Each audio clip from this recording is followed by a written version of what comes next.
গুরুত্বপূর্ণ অঙ্ক, সব পরীক্ষার জন্য গুরুত্বপূর্ণ। তো দেখো অঙ্কটা আজকে ফার্স্টের অঙ্ক। একটি ঘোড়া ও একটি গরু প্রতিটি 12,000 টাকা করে বিক্রি করা হলো।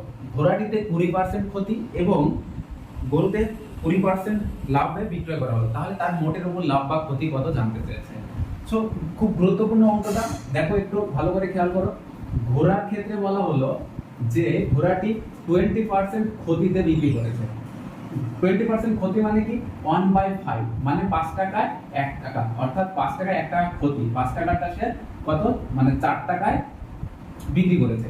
আবার গরু, এই গরুটাও কি করেছে? 20% লাভে বিক্রি করেছে। 20% লাভ মানে কি? 1/5 মানে 5 টাকাটা 6 টাকায় বিক্রি করেছে। এই পর্যন্ত বুঝতে পেরেছো? তাহলে আমি এখানে সিপি আর এসপি আলাদা করে লিখতে পারি, আর এখানে দেখছি আমরা ঘোড়া। ওকে, তো ঘোড়া যদি 5 টাকায় কেনে তাহলে 4 টাকায় বিক্রি করে, কারণ ক্ষতি হয়েছে 5 টাকায় 1 টাকা ক্ষতি। গরুটা কি করেছে? 5 টাকায় 1 টাকা লাভ করেছে, তার মানে 6 টাকায় বিক্রি করেছে। এই পর্যন্ত যদি বুঝে থাকি তাহলে এখানে কোশ্চেনে বলে দেওয়া আছে প্রত্যেকটা 12,000 টাকায় বিক্রি করে। তা এখানে আমরা দেখলাম একটা 4 টাকা একটা 6 টাকায় বিক্রি করে, তাহলে বিক্রয়মূল্য উভয়েরই সমান ছিল প্রশ্নে, কিন্তু আমাদের ডিফারেন্ট হয়ে গেল। তো সমান আমরা করব, সমান করব কি করে? একে যদি আমরা 3 দিয়ে গুণ করি তাহলে 12 পেয়ে যাব, একে যদি আমরা 2 দিয়ে গুণ করি তাহলেও 12 পেয়ে যাব। তাহলে আমরা একটা সাইড শুধু বিক্রয় মূল্যকে গুণ করেছি তাহলে হবে না, আমাকে ক্রয় মূল্যকেও গুণ করতে হবে 3 দিয়ে। আবার এই ক্ষেত্রে 2 দিয়ে গুণ করেছি বিক্রয় মূল্যকে, তাহলে এখানে আমরা ক্রয় মূল্যকেও 2 দিয়ে গুণ করব। তাহলে আলটিমেট আমরা ঘোড়ার ক্ষেত্রে দেখছি 3 5 15, এই 15 টাকায় কিনে সে বিক্রি করেছে কত? 12 টাকা। আবার গরুটা কি করেছে? 10 টাকায় কিনে 12 টাকায় বিক্রি করেছে। তাহলে সমান সমান হয়ে গেল আমার কিন্তু বিক্রয় মূল্য, কিন্তু বলে দিয়েছে প্রত্যেকটা বিক্রয় মূল্য 12,000 টাকা। আর 12,000 টাকা কি করব? 12 এর মূল্য যদি 12,000 করতে হয় তাহলে আমাকে 1,000 দিয়ে গুণ করতে হবে, তার মানে তিনটে করে শূন্য যদি আমি বসিয়ে দিই তাহলে আমার কিন্তু হয়ে গেল। তাহলে ঠিক একই ভাবে ক্রয় মূল্যকেও তাই তিনটে শূন্য করে বসিয়ে দিলাম।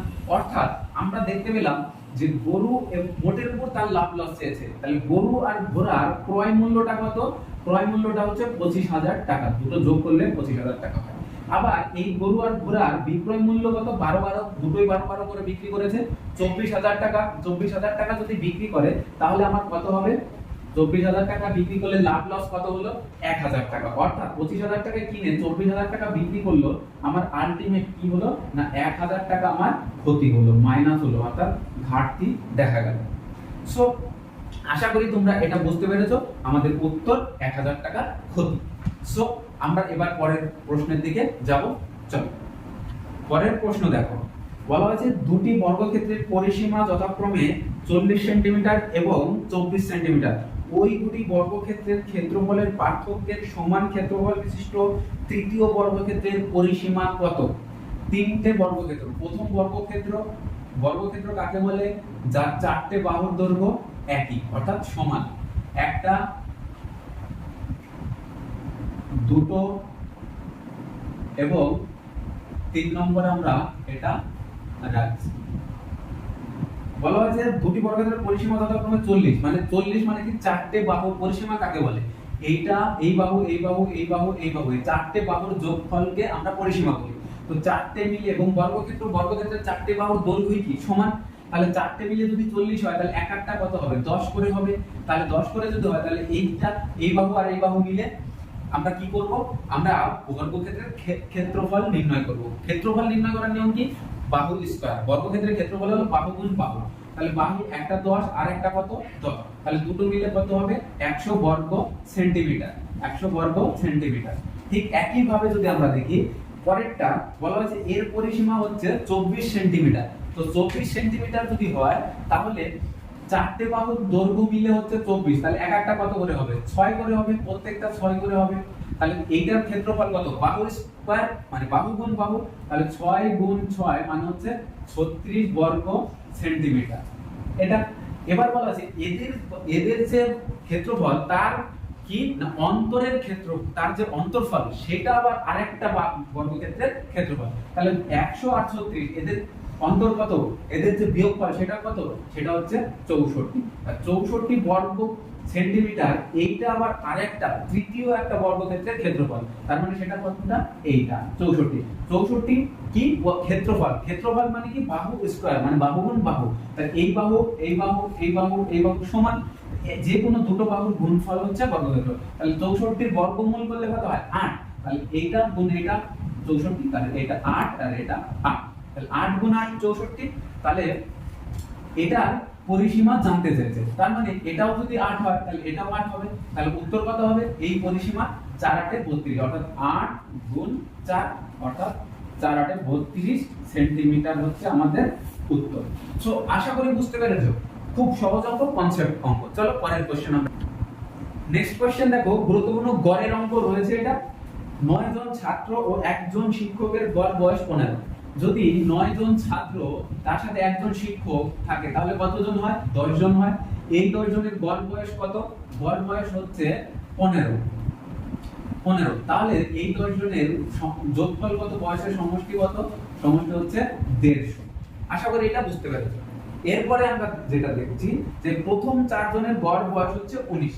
তাহলে প্রথম 4 জন স্টুডেন্ট তাদের গড় বয়স হচ্ছে 19, তাহলে তাদের সমষ্টি কত, দুটোকে গড় আর হচ্ছে জনসংখ্যা দিয়ে যদি আমরা গুণ করি তাহলে তাদের যোগফলটা পাওয়া যায়। তাহলে 4 19 কত হয় 76। তাহলে প্রথম 4 জনের মোট বয়স 76 এবং শেষ 5 জনের গড় বয়স 10। শেষ যে 5 জন তাদের গড় বয়স 10, তাহলে কত হবে মোট 50। তাহলে 5 জনের মোট বয়স 50। তাহলে এই যে 5 আর 4 9, এদের মোট বয়স কত, 6 7 12, অর্থাৎ 9 জনের মোট বয়স পেলাম আমরা 126 আর 10 জনের বয়স ছিল কত, 150। তাহলে বাকি যে ছাত্র 9 জন আর একজন হচ্ছে শিক্ষক, তাহলে শিক্ষকের বয়স কত হবে, 150 থেকে 126 বার, তাহলে উত্তর হবে কত, 24 বছর। তো আমাদের উত্তর আমরা পেয়ে গেলাম 24 বছর, অপশন এ। চলো নেক্সট কোশ্চেন।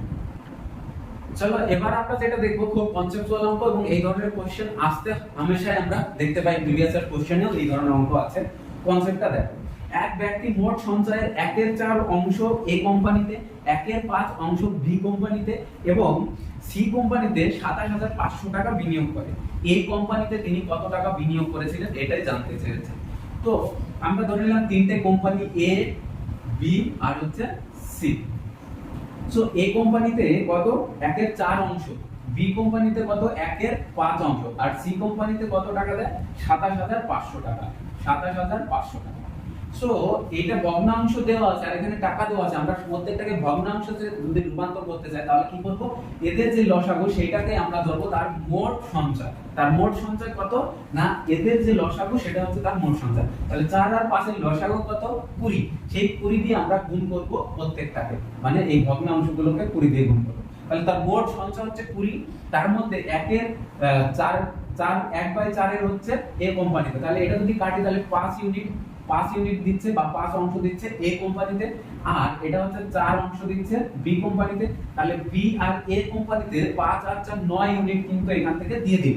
থাকলো কত, মোট 20 এর মধ্যে দুটো কোম্পানিতে 9 দিয়ে দিয়েছে, বাকি থাকলো 11। এই 11 ইউনিটটা কোথায় দেবে না, 11 ইউনিটটা দেবে সি কোম্পানিতে। তো সি কোম্পানিতে কত অংশ দেবে সেটা বলে দেয়নি, কিন্তু বলে দিয়েছে টাকার পরিমাণটা আছে কত না 27500। তাহলে এই আমাদের অংশ 11 আর ওদের টাকা 27500, এটা ইকুয়াল। তাহলে আমরা বলতে পারি যে 11 সমান সমান 27500। আর জানতে চাইছে এই কোম্পানিতে কত, কারণ মানে 5 এর ভ্যালু, তাহলে 1 এর ভ্যালু কত হবে বাই 11 আর 5 এর ভ্যালু অর্থাৎ এই কোম্পানিতে কত সেটা আমাকে জানতে চেয়েছে। তাহলে এই কোম্পানিতে হচ্ছে 5, তাহলে 11 দিয়ে যদি কাটি 11 তে গুণ 5, 5 11 55 0 0, এই দুটো গুণ করলে 5 25 125, দুটো শূন্য থাকলো।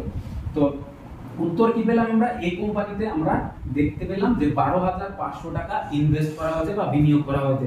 কিন্তু এখানে দেখো প্রশ্নের যে উত্তর রয়েছে, অপশনগুলো রয়েছে, সেখানে একটা করে শূন্য কম দেওয়া আছে প্রত্যেকটা উত্তরের অপশনে। তো সেটা তোমাদের একটু খেয়াল রাখতে হবে, উত্তর হবে কত 12500। আই থিংক এই ভিডিওটা তোমাদের অনেক হেল্পফুল হলো।